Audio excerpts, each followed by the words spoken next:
Pai, nós te damos graça, nós já falamos contigo, já oramos, já adoramos o teu nome, já ouvimos a tua voz, já fomos ministrados e oramos uns para os outros, exercemos, Senhor, aquilo que o Senhor tem direcionado às nossas vidas e queremos ouvir a tua voz. Prepara o nosso coração, prepara a nossa mente para compreender a tua palavra, aquilo que o Senhor tem a revelar a nós no dia de hoje, aquilo que o Senhor preparou, aquilo que o Senhor deseja comunicar à tua igreja para este tempo, para essa atual conjuntura. Em nome de Jesus, por louvor da tua glória.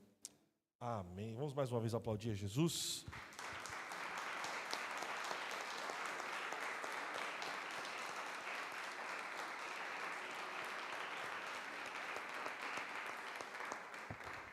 Queria ler com vocês Apocalipse, capítulo 2, do versículo 1 ao versículo 7, a carta à igreja de Éfeso. Vamos ler Apocalipse, capítulo 2, do versículo 1 ao versículo 7. Você consegue clicar naquele negócio porque não está aparecendo aqui? Lembra? Vamos ler, você pode ler comigo. 1, 2, 3. Ao anjo da igreja de Éfeso.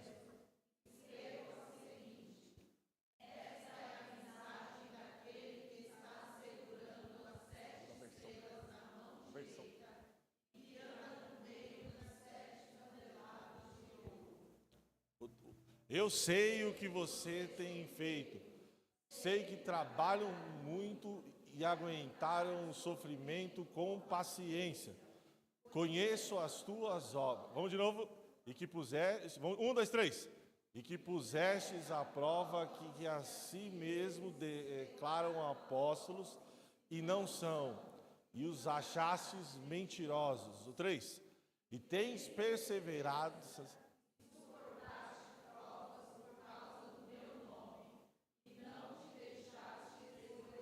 O 4. Tenho, porém, contra ti que abandonastes o teu primeiro amor. Lembra-te, pois, de onde caístes, arrependa-te e volta à prática das primeiras obras.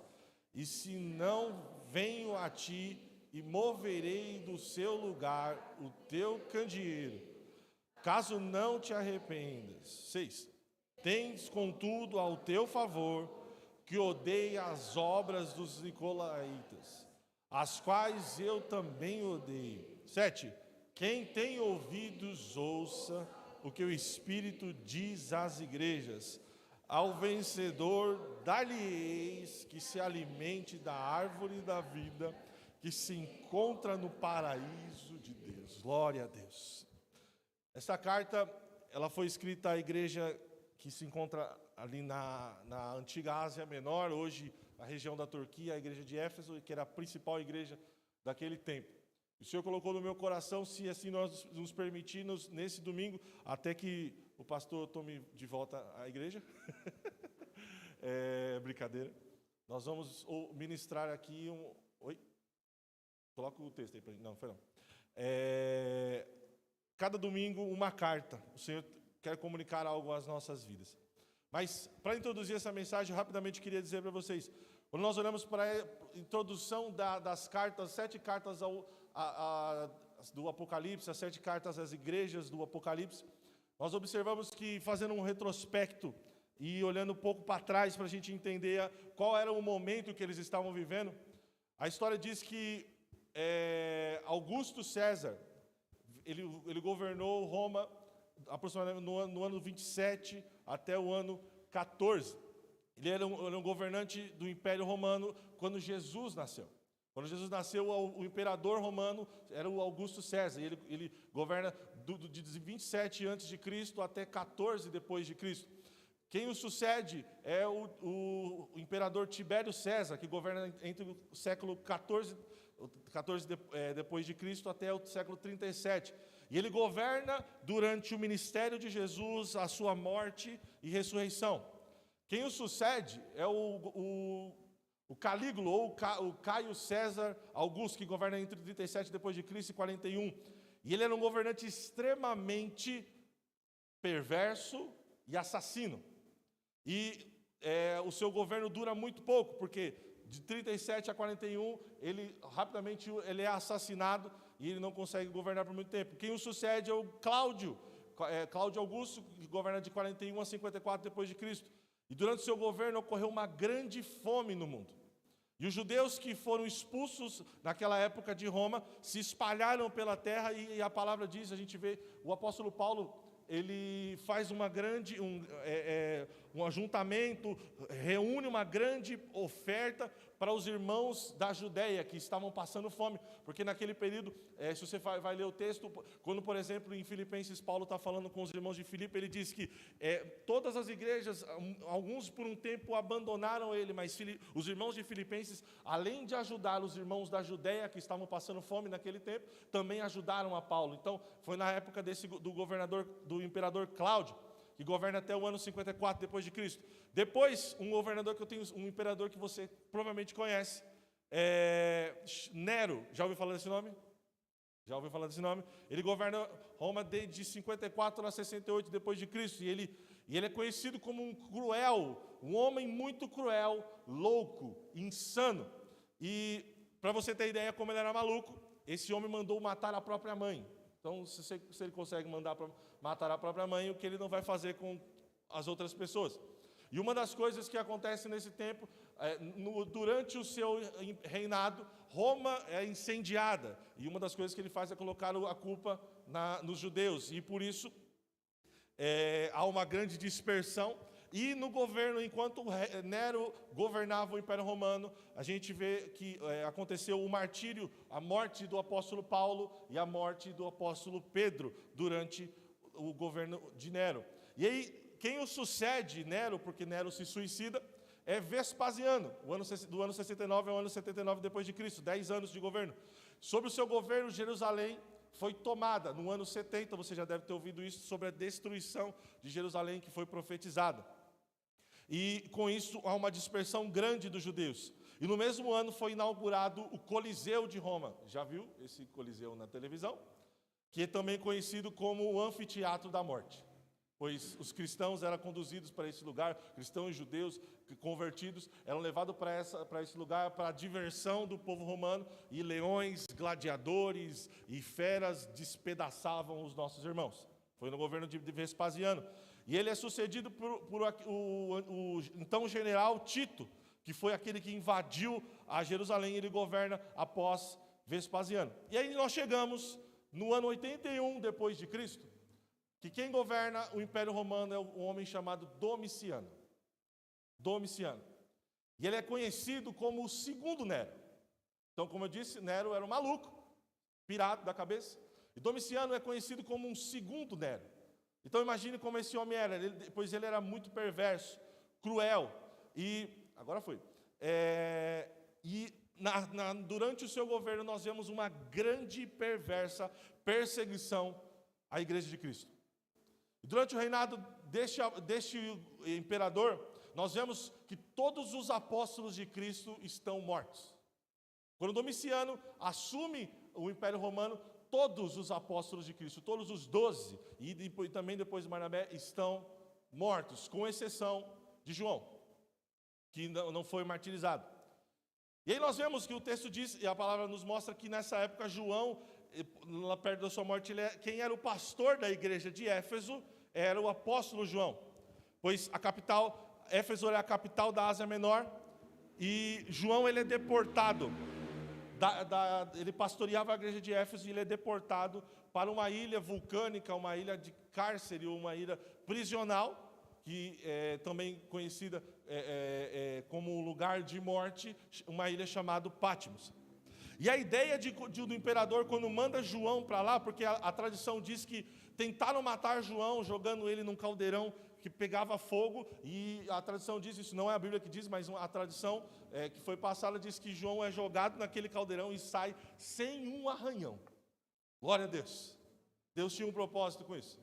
E aí o que eles fazem? Lá levam o apóstolo João para a ilha de Patmos para lá morrer, porque lá era um lugar onde as pessoas eram jogadas e eram obrigadas a trabalhar de um trabalho escravo, e a trabalharem até a morte. E a intenção do imperador era que, vamos jogar João lá, porque a hora que o último apóstolo de Cristo for lançado lá, ele vai morrer, e com ele o evangelho vai morrer, porque João não tinha mais forças, João já estava com a idade avançada, não teria condições de sair dali e continuar o trabalho. Mas Deus tinha um plano em tudo isso. Deus tinha um objetivo em tudo isso.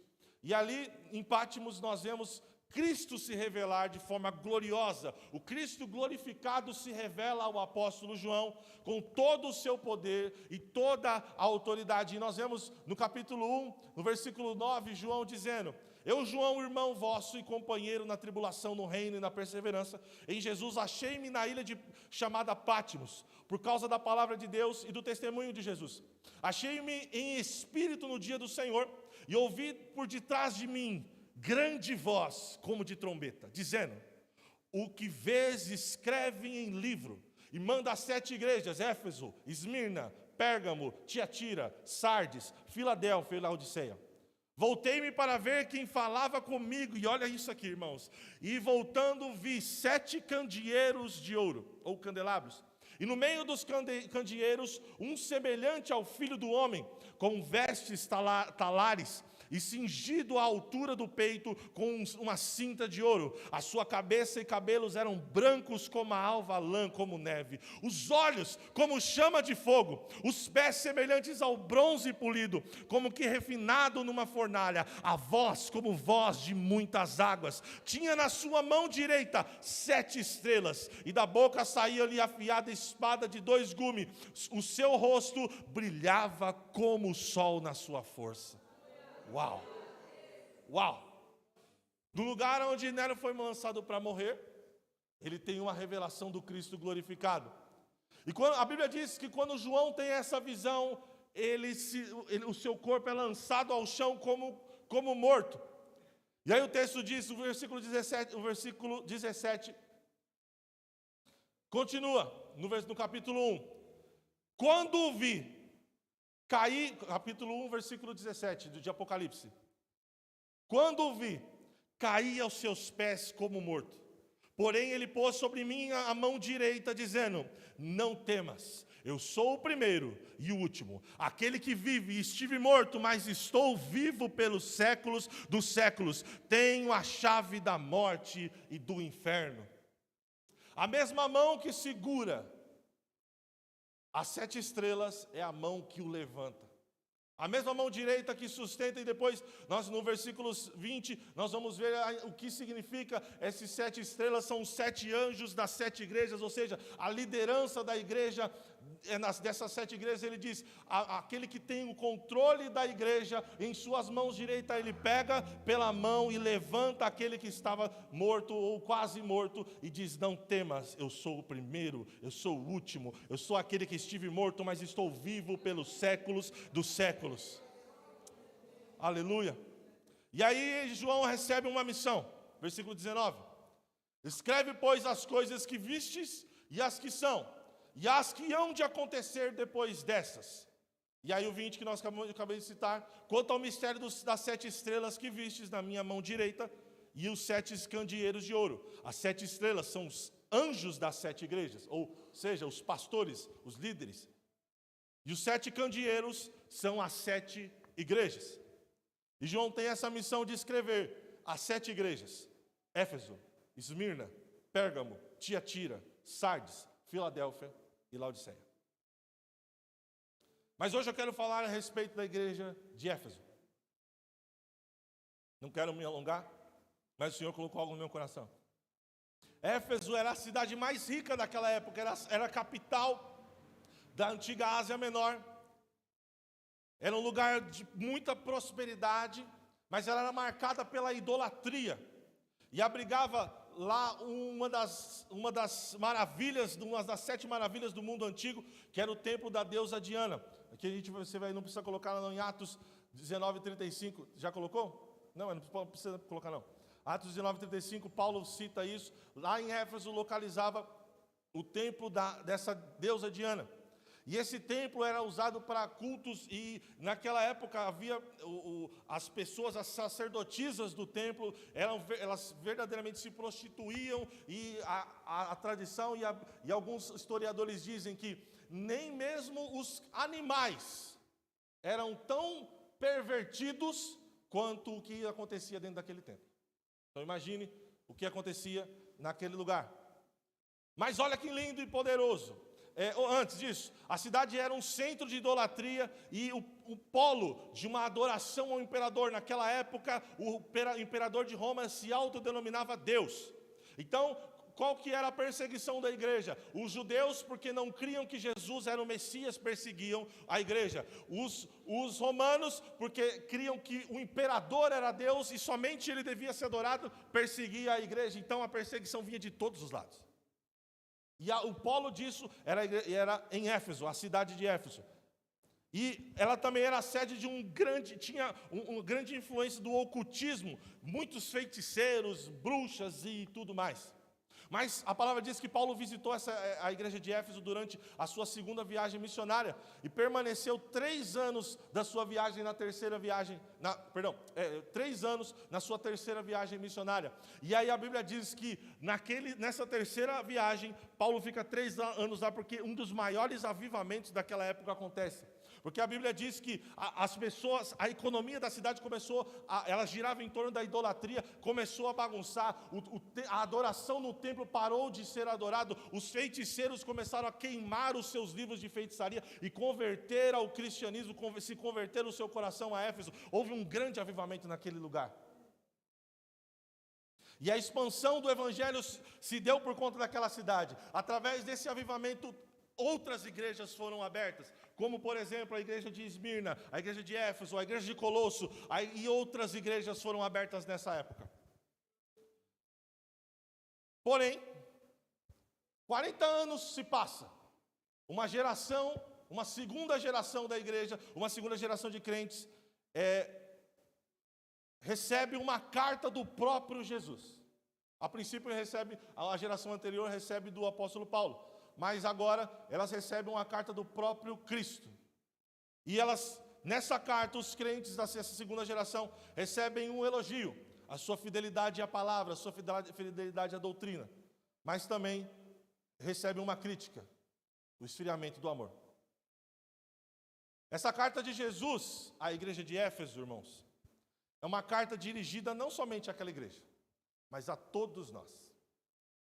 É uma carta dirigida a mim e a você. E eu queria te pedir, dito tudo isso, feito toda essa introdução, pedir para nós analisarmos, e nessa manhã, nós olharmos para essa igreja e entender o que isso tem a ver comigo. O que as palavras de Jesus à igreja de Éfeso tem a ver comigo e com você para esse tempo na igreja de hoje. O Senhor tem algo a comunicar a nós, pois essa carta é uma carta para mim e para você. Você pode virar para o irmão e falar, essa carta é para você. Quando Paulo manda a sua carta aos irmãos, ele exalta a fidelidade, o amor e a esperança daquele povo. Mas uma segunda geração se levanta e vamos entender o que Jesus diz a respeito dela. Versículo 1 do capítulo 2, queria ler com vocês. Vamos ler juntos, 1, 2, 3. Ao anjo da igreja em Éfeso, escreve essas coisas. Diz aquele que conserva na mão direita as 7 estrelas, que anda no meio dos 7 candeeiros de ouro. Primeira coisa que nós podemos observar nesta carta: Jesus se apresenta para dar segurança à sua igreja. Porque o texto diz, essas coisas diz aquele que conserva na mão direita as 7 estrelas. Essa igreja está segura nas mãos de Deus. E o termo que aqui é usado para conserva no original, ele significa segurar com firmeza, segurar de forma total. Deixa eu ver aqui para exemplificar para você. E quando às vezes nós olhamos o segurar, a gente pensa que é assim. Mas você percebe que eu estou segurando o microfone, mas ele está para fora? Tem partes dele que está para fora? Percebe? O segurar firmemente, vou andar um pouquinho aqui, peraí, deixa eu procurar alguma coisa. Tem uma ali dentro, mas não vai dar para pegar. Aqui, achei. O que Jesus está dizendo, e o termo usado no grego ali, está vendo, todo mundo vendo essa pilha? Todo mundo vê? É isso aqui. Ó. Jesus segura e mantém seguro a sua igreja na sua mão direita. Jesus tem a liderança da igreja segura na sua mão direita. Você percebe que não tem? Não tem espaço. Nós estamos seguros nas mãos do Senhor. A totalidade da igreja está em suas mãos e Ele a sustém. A liderança, preste atenção nisso, irmão. A liderança da sua igreja está nas mãos do Senhor. E entenda isso como proteção, mas também como direção. Amém? Segunda coisa, eu quero ser bem sucinto aqui, para que ninguém fique confuso, e para daqui a pouco você ir lá votar, se não votou ainda. Jesus diz também que, esse texto e o versículo 1 diz, Jesus está sondando a sua igreja. O versículo diz, essas coisas, diz aquele que conserva na sua mão direita as 7 estrelas, e que anda no meio dos 7 candeeiros de ouro. E você vai lembrar que a interpretação no versículo 20 do capítulo 1 diz que o que significa os candeeiros? As 7 igrejas. Jesus está dizendo, Ele te conhece, Ele conhece profundamente o seu coração. Ele sonda e conhece a minha e a sua mente. Ele sonda a sua igreja. Ele anda no meio da igreja. Ele está no meio da igreja. E nós precisamos aprender a perceber a sua presença. Jesus está no meio da sua igreja. Ele caminha entre nós para encorajar, corrigir, chamar-nos ao arrependimento, profetizar em nossas vidas, nos dar direção. Jesus está no nosso meio. Jesus está no meio da sua igreja. Glória a Deus. Há motivos de glorificar o nome de Jesus? Segunda coisa. Além de Jesus, esse versículo 1 mostrar que Jesus, ele traz segurança, ele nos dá segurança, ele dá segurança à sua igreja, apresenta-se para dar-lhe segurança à sua igreja. O versículo 2 e o versículo 3 e o 6 diz que Jesus faz um elogio a esta igreja. E Jesus destaca 3 grandes virtudes deles, que nós podemos e precisamos imitá-la. Rapidamente. Estão comigo? Está acompanhando? Está entendendo? Primeiro, ela era uma igreja fiel na doutrina, fiel à palavra. Olha o que o versículo 2 diz. Conheço as tuas obras, tanto o teu labor como a tua perseverança, e que não podes suportar homens maus, e que pusestes à prova os que a si mesmo declaram apóstolos e não são, e os achastes mentirosos. Aí pula lá para o versículo 6. Tens, contudo, a teu favor que odeias as obras dos nicolaítas, as quais eu também odeio. A igreja permaneceu firme na palavra, apesar das constantes perseguições e ataque das heresias. Porque, como eu disse, a gente tem estudado aqui, já estudamos Filipenses, agora estamos estudando Colossenses de terça-feira. Nós observamos que todas as igrejas daquela época, assim como a igreja de hoje, ela sofre ataques de mentiras do diabo, falsas verdades, ideias mentirosas que tentam entrar em um falso evangelho, heresias que se levantavam naquela época, e mesmo assim, Jesus diz a elas, vocês permaneceram fiéis à minha palavra. E é interessante que Jesus, lá em Mateus 7,15, ele já havia alertado a respeito dos falsos mestres. Coloca para a gente Mateus capítulo 7, versículo 15. Olha o que Jesus diz, acautelai-vos dos falsos profetas, que se vos apresentam disfarçados em ovelhas, ou pele de ovelhas, mas por dentro são lobos roubadores. Meu Deus. Jesus já havia alertado a todos a respeito dos falsos profetas. O próprio apóstolo Paulo, ele avisou os presbíteros de Éfeso sobre os lobos que desviavam os discípulos. Não precisa colocar Atos capítulo 20, 29 e 30 diz a respeito disso. Mas olha que interessante, essa igreja, e a gente pode aprender com isso, ela sabia discernir o que era de Deus e o que não era de Deus. E aqui, irmãos, nós precisamos analisar uma coisa.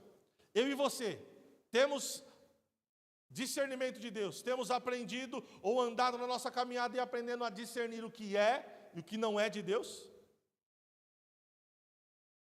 Eu e você, quando nos deparamos de uma situação, sabemos discernir o que é e o que não é de Deus?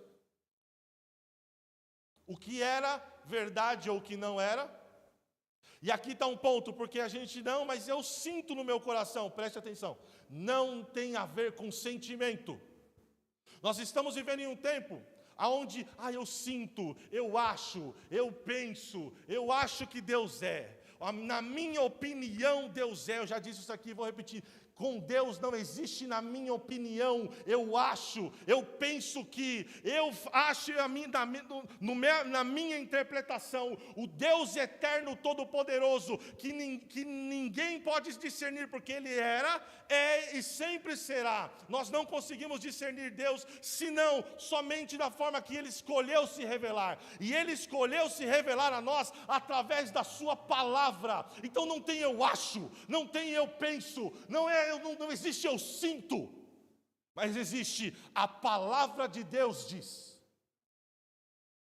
A Bíblia diz. Porque nós estamos vivendo um tempo onde o sentimento, porque hoje eu estou sentindo, agora estou sentindo fome. Daqui a pouco eu estou satisfeito. E de repente eu como uma melancia estragada, e o meu discernimento vai embora. E aí eu começo a sentir coisas. Sentimentos nos traem. Opiniões mudam. Você quer ver? Eleição hoje. Se daqui, na onde você for votar, se mudar de opinião, você vê um problema no candidato que você descobrir que o seu candidato fez uma cagada, perdão a expressão, gigantesca, você muda de opinião. Não é verdade?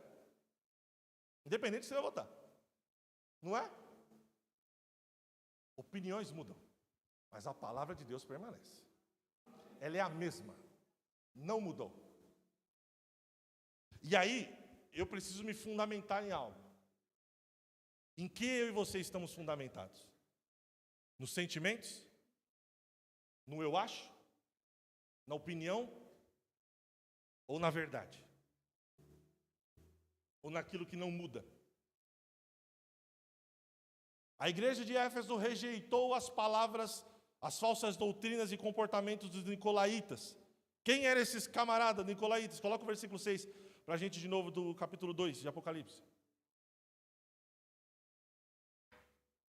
Tens, contudo, a teu favor, que odeias as obras dos nicolaítas, as quais eu também odeio. Preste atenção. Ódio é pecado, odiar pessoas é pecado. Mas odiar o pecado, não é não. As obras do diabo, Deus odeia. E esses nossos irmãos odiavam as obras dos nicolaítas. E quem são esses camaradas? Os nicolaítas, eles pregavam um evangelho liberal.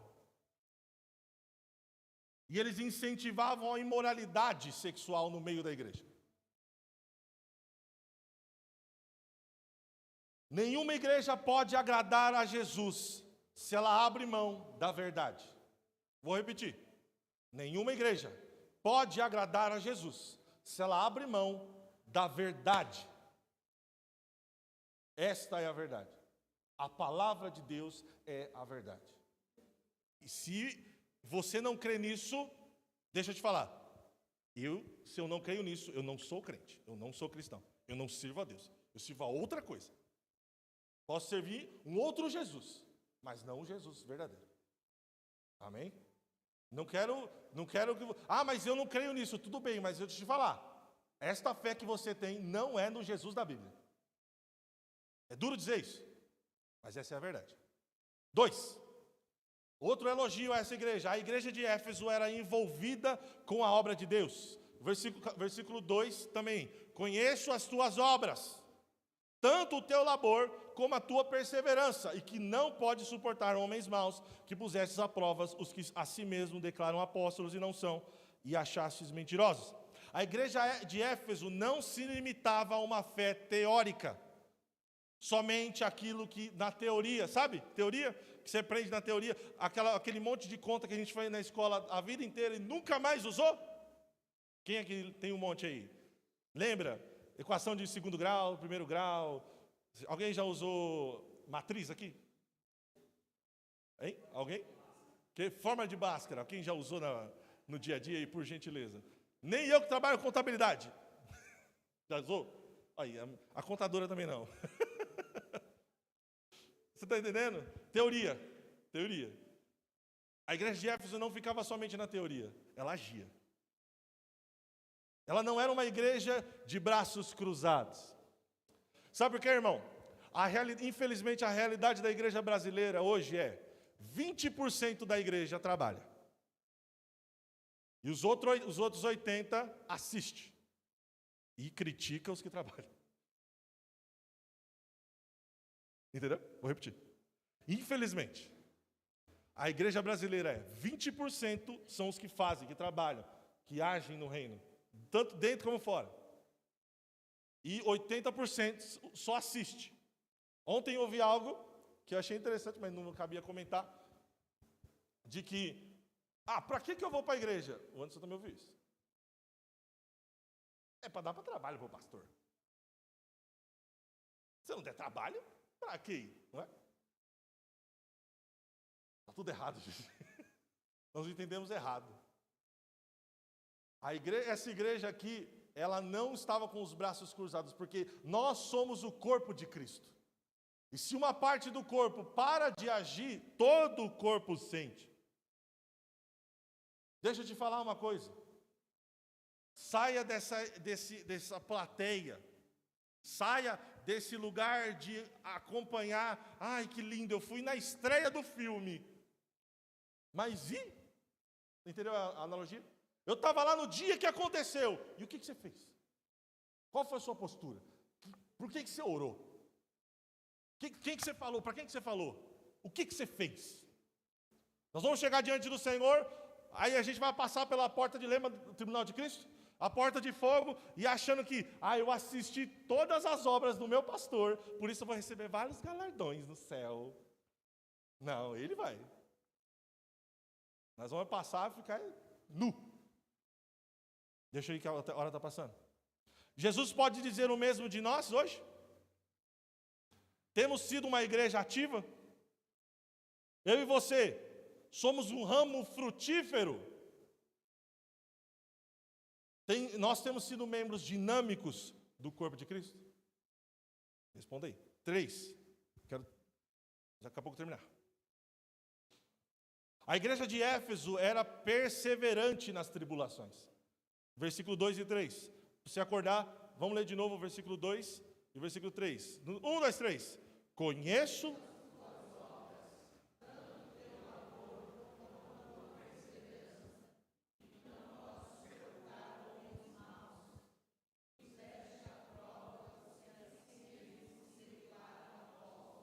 E não são. O 3 bem forte para acordar. E tens. Ô glória.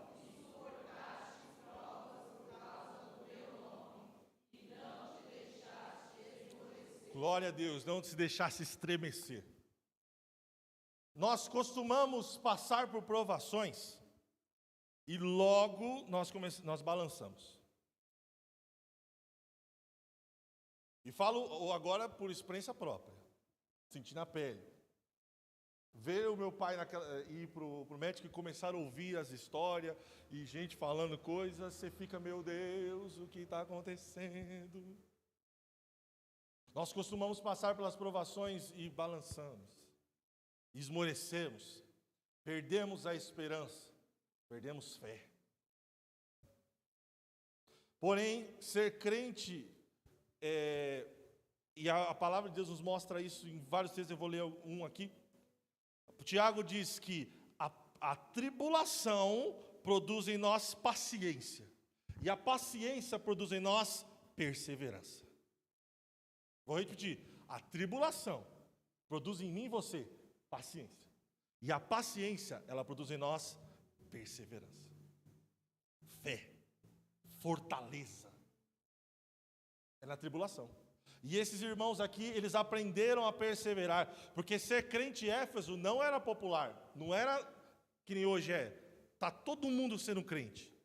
Todo mundo é cristão hoje, no Brasil. Virou moda.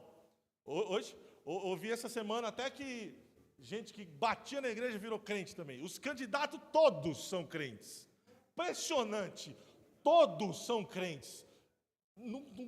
Rapaz, glória a Deus, que avivamento, né? Bateu lá, colocou o nome no TSE, aceitou Jesus. Espero que continue, né? Servindo Jesus. Porém, aquele lugar era um polo de perseguição, a ponto de Paulo dizer que as tribulações que ele passou naquele lugar deixaram ele desesperançoso da própria vida. Olha o que 2 Coríntios, capítulo 1, 8 diz: porque não queremos, irmãos, que ignoreis a natureza da tribulação que nos sobreveio na Ásia, ou lá em Éfeso, porquanto foi acima das nossas forças, a ponto de desesperar. É isso aí que está meio longe, até da própria vida, ou perder a esperança da própria vida. Naquele lugar não era fácil ser crente. Imagina o tamanho o apóstolo Paulo, o grande homem de Deus, disse que a perseguição foi tão grande que ele achou que ia morrer. Ele achou que a vida dele ia embora. Não era popular ser crente naquela época, mas Jesus diz: contudo, conheço as suas obras, o teu labor, que perseveraram.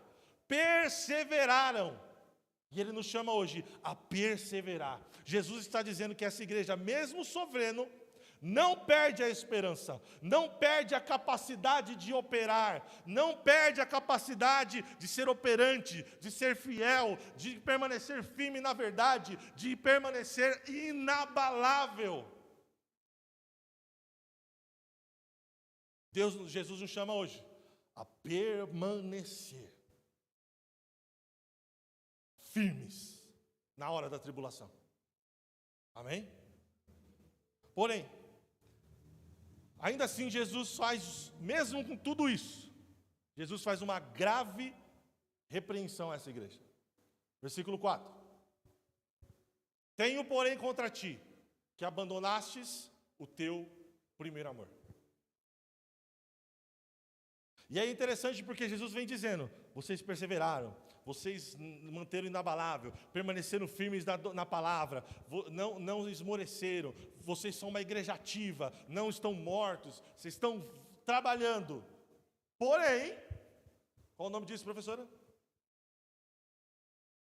É uma... preposição?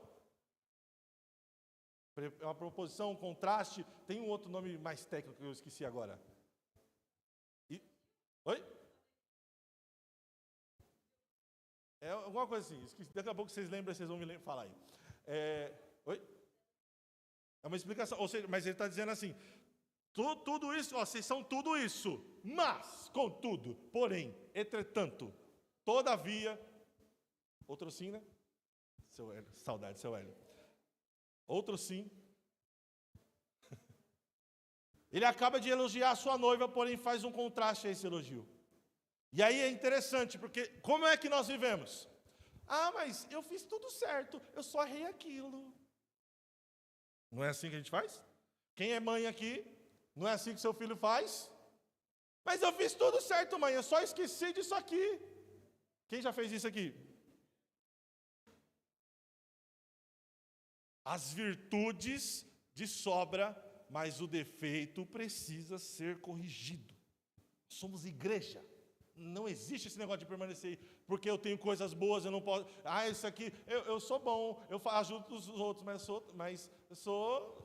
Quando é o dia de maldade, ninguém me segura. Mas domingo tem culto. E aí a pergunta aqui não quer calar. Quando é que uma igreja perde ou abandona o primeiro amor? Você está conseguindo acompanhar, irmão? Está fazendo sentido aí? Estão comigo? Estão acordados? Pergunta, irmão, você está acordado? Se ele não responder, é que ele dormiu.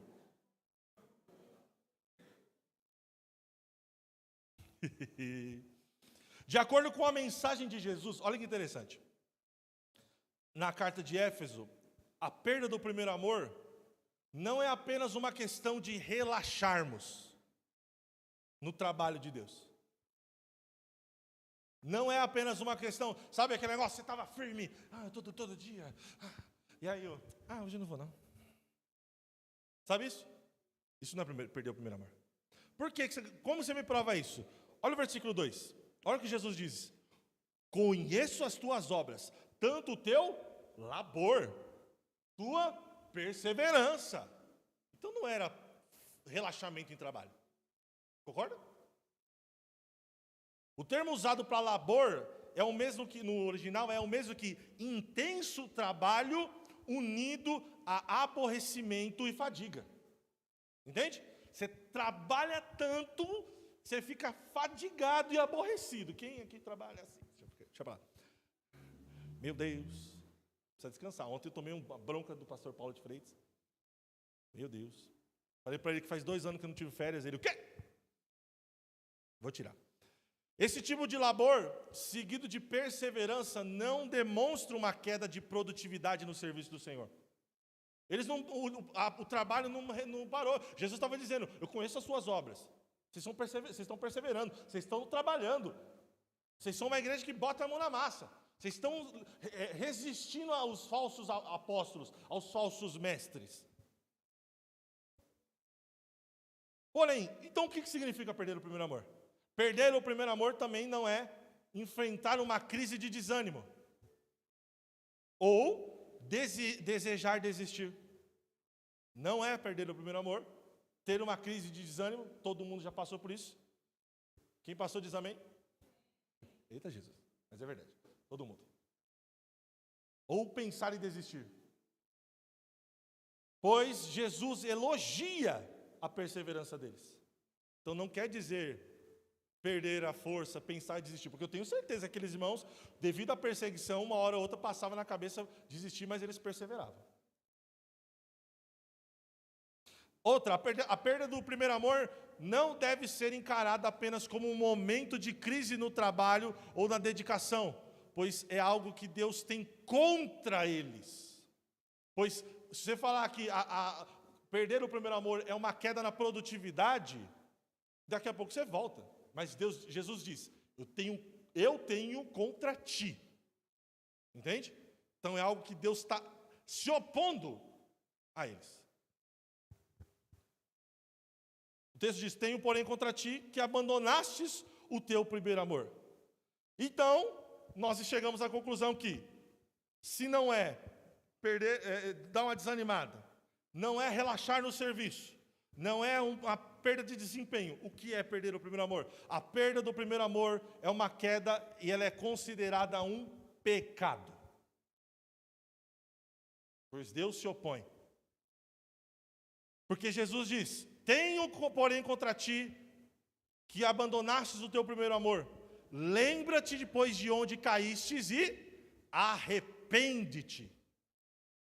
Essa perda do primeiro amor é necessário arrependimento. E arrependimento, para que nós precisamos de arrependimento? Dos nossos pecados. Faz sentido? Estão comigo? Muitos crentes ainda se dedicam ao trabalho do Senhor, mas perderam a paixão. Eles realizam suas atividades por hábito, rotina, medo ou recompensas, mas esses motivos, sem a intensidade do primeiro amor, não têm significado e relevância verdadeira. A queixa que o Senhor Jesus faz é o fato de que esses crentes haviam abandonado o primeiro amor. E o termo abandonado, aqui no original, nesse texto aqui, ele tem muitos significados abrangentes. Eu queria ler com vocês rapidamente. Se conseguir colocar esse trecho para os irmãos ler, está aí no esboço. Olha o que significa abandonar: enviar para outro lugar, mandar embora ou partir, de um marido que divorcia da sua esposa, enviar, deixar, expelir, deixar ir, abandonar, não intervir, negligenciar, deixar ir, deixar de lado uma dívida, desistir, não agradar mais, não guardar mais, partir, deixar alguém ao fim e de ir para outro lugar, desertar sem razão, ou seja, abandonar sem razão. Sabe o camarada que está no exército e deserta? Abandona, é a mesma coisa. Partir deixando algo para trás, deixar destruído. Percebe como é algo muito mais sério? Nós podemos dizer que essa perda reflete algo que ocorreu. Perdão, não podemos dizer que essa perda ocorreu por um acidente no percurso. Entende? Não podemos dizer que abandonastes o primeiro amor, não foi um acidente, mas algo que eles escolheram fazer. Algo voluntário. Nem sei se dá para enxergar, mas depois a gente manda para vocês aí. Jesus não está exortando a eles por não o amarem mais. Não se tratava de uma ausência completa de amor, pois ainda havia amor. No entanto, o amor deles havia perdido sua intensidade e não era mais o amor que Jesus esperava encontrar neles. Está entendendo? Estão comigo aqui? Não dorme não, estou terminando. E aí vem a pergunta. Então por que nós perdemos o primeiro amor? O primeiro amor é como um fogo que se alimentado se intensifica, mas se negligenciado ou apagado por outras coisas, se extingue, se apaga, some. E falhamos ao não cuidar deste amor e permitir que fatores externos diminuam sua intensidade. E aí eu queria, para encerrar essa ministração, falar de 4, tem vários, mas de 4 situações que nos levam a perder o primeiro amor. Estão comigo? Pergunta, irmão, está acordado? O que ele respondeu? Respondeu? Então dá um cutucão. Primeira coisa. Primeira situação. Aí se você quiser colocando só os títulos, tá? Primeira situação que nos leva a perder o primeiro amor. O convívio com o pecado. Vou repetir. O convívio com o pecado. Jesus diz no seu sermão escatológico, Mateus 24:12, e por se multiplicar a iniquidade, o amor de muitos se esfriará. Jesus aqui está enfatizando que devido à multiplicação dos pecados, não necessariamente o meu pecado. Está entendendo? Não necessariamente eu pecar, mas provavelmente o pecado à minha volta, por se multiplicar, o pecado à nossa volta e não necessariamente nas nossas vidas, nós passamos a conviver com algumas coisas que, ainda que não as pratiquemos, passamos a tolerar. Entendeu? Por conta do convívio com o pecado, todo dia ouvindo a mesma coisa, toda hora ouvindo a mesma ideia, toda hora sendo influenciado, seja por mídia, seja por novela, seja por sua casa, o seu trabalho, o seu convívio, aonde você anda, na escola, você e eu acostumamos com aquilo que a Bíblia condena. Entendeu? Ainda que nós não cedemos a esses pecados, se não mantivermos um coração que aborrece o mal, um coração que o mal fica passando mal, literalmente, redundante aqui, sabe? O diabo passa mal, porque a gente está tão aborrecido, literalmente, e contra o mal, contra o pecado. Se não nos posicionarmos desse jeito, o primeiro amor se esfria. Faz sentido? Está entendendo? O convívio com o pecado nos leva a esfriar o amor. E preste atenção, perceba que não é. Entende? Vou pegar a toalha. Saiu. Estou bem. Ai, sim. Manda fazer de novo. Está entendendo?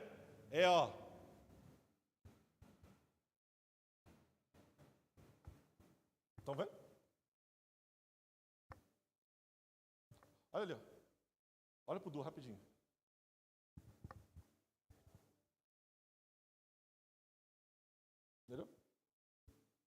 O convive. Todo dia lá, ouvindo palavrão, ouvindo a promiscuidade. Peguei uma, peguei outra. Fiz isso, fiz aquilo. Vou para cá, vou para lá. Tá tudo bem. Você não precisa, você não vai fazer. Não é isso que eu estou falando. Você não vai pecar.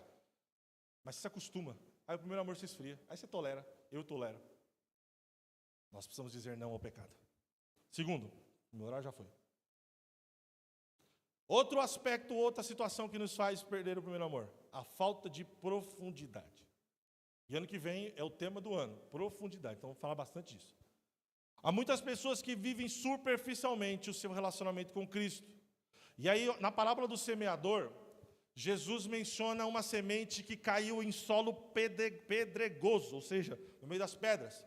E o resultado é que uma planta que cresce rapidamente, mas com raízes rasas. Alguém aqui já plantou alguma coisa no meio das pedras? Mas sabe como funciona, né? Se você plantar, não pega a raiz, certo? Se você puxar, sai na mão, não é verdade? Isso é falta de profundidade.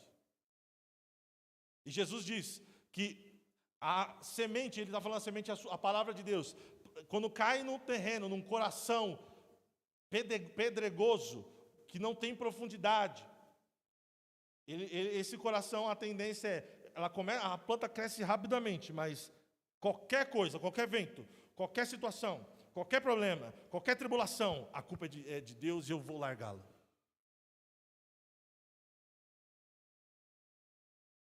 O resultado em uma planta que cresce rapidamente, mas com raízes rasas. Essa superficialidade torna a planta vulnerável, pois ao enfrentar o sol, o símbolo das provações, ela pode morrer rapidamente. E o Lucas 8,13 fala: ao cair sobre as pedras, são os que ouvem a palavra, a recebem com alegria. Estes não têm raiz, creem apenas por algum tempo e na hora da provação se desviam. A falta de profundidade faz com que eu e você perdemos o primeiro amor. O que você recebe, presta atenção nisso aqui. O que eu e você recebemos no domingo não é suficiente. Por mais teológica, abrangente e profunda a palavra de Deus pregada nesse púlpito no domingo, não é suficiente. Eu e você precisamos entrar para o nosso quarto, fechar a porta, e o Deus que está em secreto se revelará a mim e a você. E aí sim haverá profundidade. Amém? Por que eu estou fraco? Por que eu estou desviando? Você não tem profundidade. Busque mais. Próximo. Que hora foi embora. Terceiro, falta de tratamento. Falta de tratamento. A falta de tratamento em algumas áreas da nossa vida nos leva à perda do primeiro amor. E nessa mesma parábola que eu acabei de citar, Jesus dá outro exemplo de outra semente, de uma semente que cai em outro lugar, no meio dos espinhos. No capítulo 8, versículo 7 de Lucas. Outra semente no meio dos espinhos. E estes, ao crescer com ela, sufocam. E é interessante porque Jesus está dizendo aqui, os espinhos, por parecerem pequenininhos, inofensivos, não vai acontecer nada, está tudo bem. Porém, eles não são removidos. E com o tempo, a planta, a semente, estão entendendo a analogia, aquilo que Jesus está dizendo? A planta vai crescendo e com ela os espinhos vão crescendo. E conforme vai crescendo, os espinhos começam a sufocar essa planta, a oprimir essa semente, que é a palavra de Deus. E aí, com esse sufocamento, frustra os planos divinos de frutificação na minha e na sua vida. Tem coisas que em mim e você parecem inofensivas. Tem situações que eu e você passamos que você fala, não, eu já tratei. Está tudo bem. Deixa para lá. Dorme que passa. Não é assim que a gente faz quando está doente? Uns aí. Tem gente que toma remédio lá, mas dorme que passa. O tempo cura. Tem coisas que parecem inofensivas que empurramos com a barriga, e justamente isso tem feito eu e você perdermos o primeiro amor. A queda espiritual, o desânimo nunca é um ato instantâneo ou, de novo, imediato. É um processo que envolve repetidas negligências da nossa parte. E são essas mesmas coisas inocentes que nós negligenciamos e que nos vencem depois. Deixe-se ser tratado. Não, porque eu sou impenetrável, eu sou uma fortaleza. É isso que vai te destruir, é isso que me destrói. Permita ser tratado pelo Senhor. Permita que os espinhos que há na terra do que no nosso coração sejam arrancados para que aquilo que o Senhor tem para mim e para você frutifique, pois é muito melhor. Aí a pergunta que eu faço para você, já para passar para o próximo e último ponto. Até aqui, sem tratar isso, dói menos? Entendeu a pergunta? Se deixou, eu deixei o tempo está curando, o tempo vai curar. Está curando? Ou quando toca, dói? Se dói, o tempo não vai curar, só vai piorar. Vai apodrecer. Isso que vai me destruir e te destruir. Permita ser tratado. E último. Estão comigo? Faz sentido? Estão conseguindo aprender, receber a palavra? As distrações. Ao contrário de quem está lutando contra o pecado, o distraído, ele geralmente é aquele que não cede ao pecado. Ele é crente, mas perde o foco ao se envolver com outras coisas. E embora possa ser lícita essas coisas, desvia a sua atenção do verdadeiro alvo. Entendeu? A distração. Eu não estou pecando, não estou dizendo que você está pecando, não estou dizendo que eu estou pecando. Não é essa a questão. Mas nos distraímos muito facilmente, e essa distração com outras coisas faz com que eu perca o alvo, o verdadeiro alvo.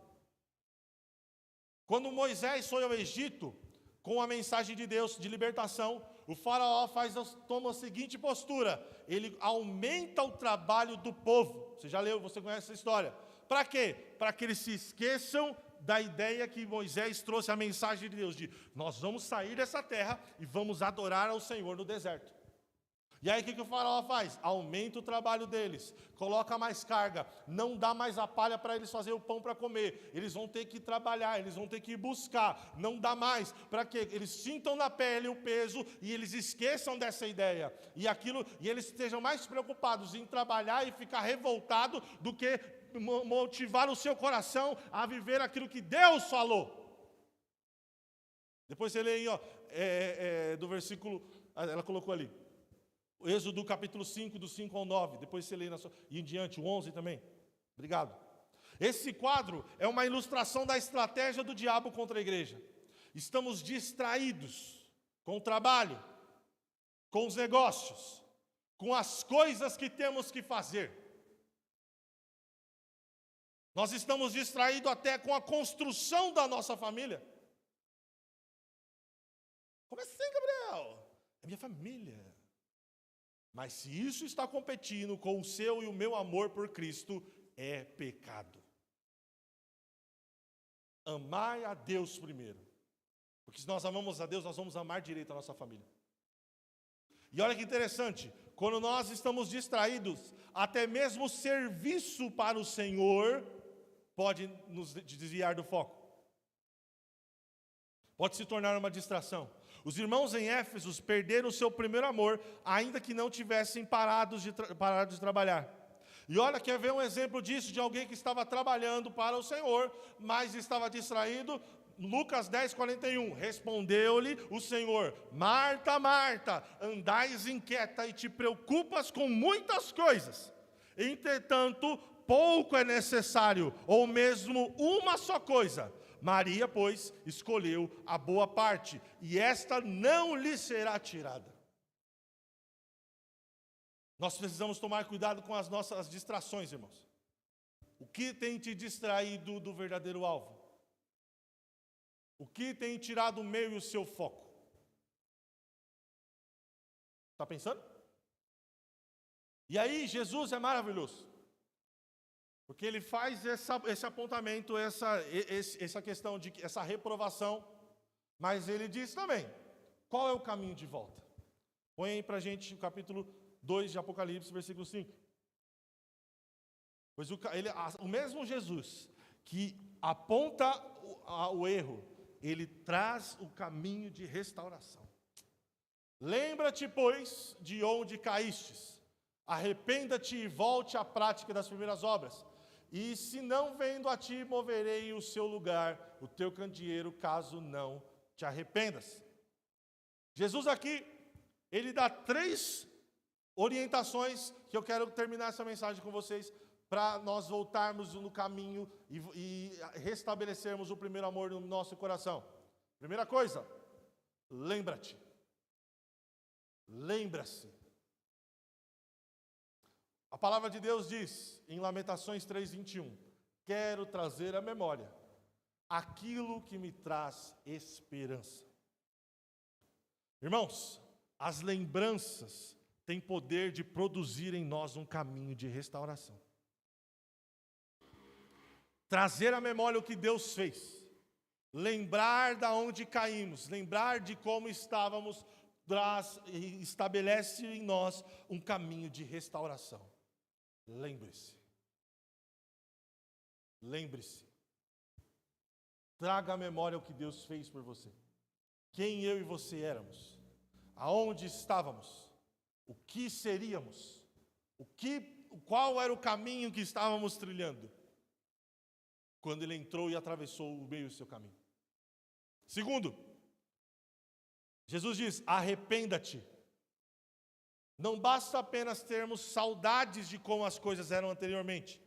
É preciso que sintamos dor por termos perdido o nosso primeiro amor. Precisamos lamentar, chorar, clamar pelo perdão de Deus. Reconhecer que a perda do primeiro amor é mais do que um desânimo ou qualquer outra crise emocional. É um pecado de falta de amor, de desinteresse para com Deus. Tiago 4:8-10 diz, chegai-vos a Deus e Ele chegará a vós. Purificai as mãos, pecadores, e vós que sois de ânimo dobre. Limpai o coração, afligi-vos, lamentai, chorai, converta-se o vosso sorriso em pranto e a vossa alegria em tristeza. Humilhai-vos na presença do Senhor. E olha o que ele diz, quem exaltará? Ele nos exaltará.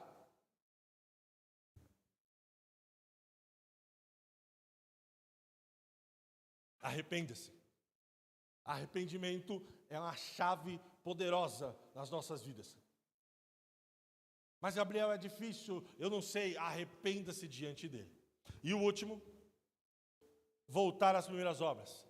Portanto, não basta apenas relembrarmos, termos lembranças. Não basta apenas chorarmos e arrependermos.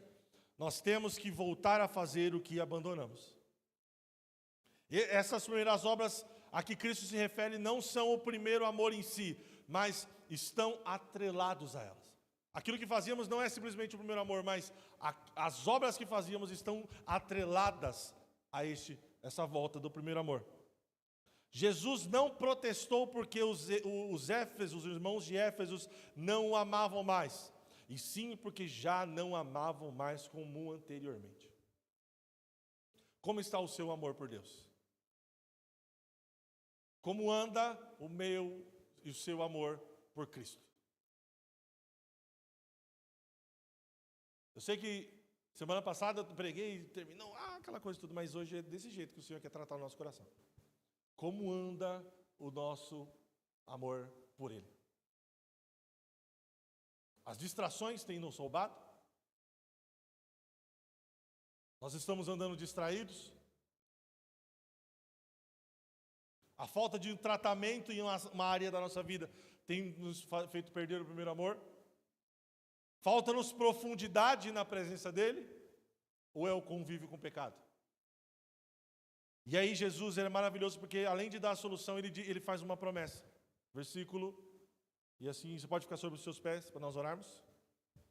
Versículo 7. Quero ler com vocês, depois que você levantar, vamos ler juntos o versículo 7 do capítulo 2. 1, 2, 3. Porque o Espírito diz às igrejas: ao vencedor, dar-lhe-eis que se alimente da árvore da vida, que se encontra no paraíso. Jesus está dizendo assim: ao vencedor, você e eu viveremos eternamente, no lugar onde não há dor, não há morte, não há pecado, não há distrações, não há nada que nos separe deste amor. Permaneça firme, permaneça inabalável, permaneça firme na palavra de Deus. Volte ao primeiro amor, porque a promessa é: eu e você comermos do fruto da árvore da vida, vivermos eternamente com Ele. E aí eu queria te convidar a falar com o Senhor agora, porque eu tenho certeza que algum ponto dessa ministração Deus tocou aí no seu coração. Seja lá em cima, a falta da perseverança nas tribulações, entender que o Senhor está segurando-nos com a sua mão, permanecer inabalável em todos os momentos, permanecer firme na doutrina do Senhor, na palavra da verdade, ou é a falta do primeiro amor, que o convívio com o pecado tem te atrapalhado, a falta de um tratamento, a falta da profundidade, ou as distrações, o que é que o Senhor falou ao seu coração? E eu queria te convidar a lembrar, a arrepender e voltar a assumir as obras. Comece a falar com o Senhor aí, que eu tenho certeza que o Senhor colocou algo trouxe a sua memória. Coloca uma canção para a gente, e sobe uma canção para os irmãos poderem orar. Pai, nós ouvimos a Tua voz nessa manhã, e obrigado, Jesus, pela Tua palavra. Obrigado, Jesus, porque o Senhor é bom conosco, o Senhor tem ministrado aos nossos corações e conduzido as nossas vidas ao arrependimento. O Senhor que produz em nós, Senhor, o tanto querer como o efetuar. E nós pedimos, Espírito Santo, nesta manhã, Senhor, eu não sei qual é a situação que cada um dos meus irmãos está colocando diante de Ti. Seja, Senhor, a falta da perseverança na hora da tribulação. Seja a falta, Senhor, dos princípios da Tua palavra, de permanecer firme, inabalável naquilo que a Tua palavra diz. Oh, Espírito Santo, seja qual é a situação, Senhor, se é a falta do primeiro amor, Senhor, o afastamento de Ti, o pecado que nos tem nos influenciado. Seja, Senhor, o convívio com o pecado. Seja, Senhor, a falta da profundidade. Ou, Senhor, uma falta de um tratamento, Senhor, nos nossos corações, ou as distrações. Eu peço, Senhor, traz à nossa memória aquilo que nos dá esperança, traz à memória dos Seus filhos aquilo que produz vida e vida de Deus, Senhor, que cada um de nós nos arrependamos diante das Tuas potentes mãos e voltemos a andar no caminho de eternidade, voltemos ao primeiro amor, voltemos ao lugar que o Senhor nos levou e nos conduz, ó Deus maravilhoso. Eu oro, Senhor, por cada irmão e irmã aqui que aqui está. E clamo, Senhor, leva de volta ao primeiro amor. Queremos voltar, Senhor, ao primeiro amor. Queremos voltar ao primeiro amor, Senhor Jesus. Queremos voltar a andar o caminho que andamos, o caminho de vida, de eternidade, o caminho de paz e não de mal, um caminho onde o Senhor nos conduz. Oh Espírito de Deus, oh Espírito de Deus, me coloco diante da Tua presença e clamo pela Tua igreja. Fale com o seu Deus, coloque o seu coração e a sua vida diante do Senhor. Ele está ouvindo a sua oração nesta manhã. Ele diz que se ao que vencer, ao que der ouvido, Ele dará do fruto da árvore da vida que se encontra no paraíso de Deus. Nós viveremos eternamente com Ele, no lugar onde não há mais morte, nem dor, nem pecado. Fale com o seu Deus. Oh Deus,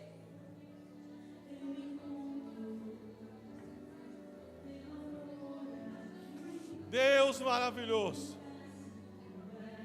oh Senhor Jesus,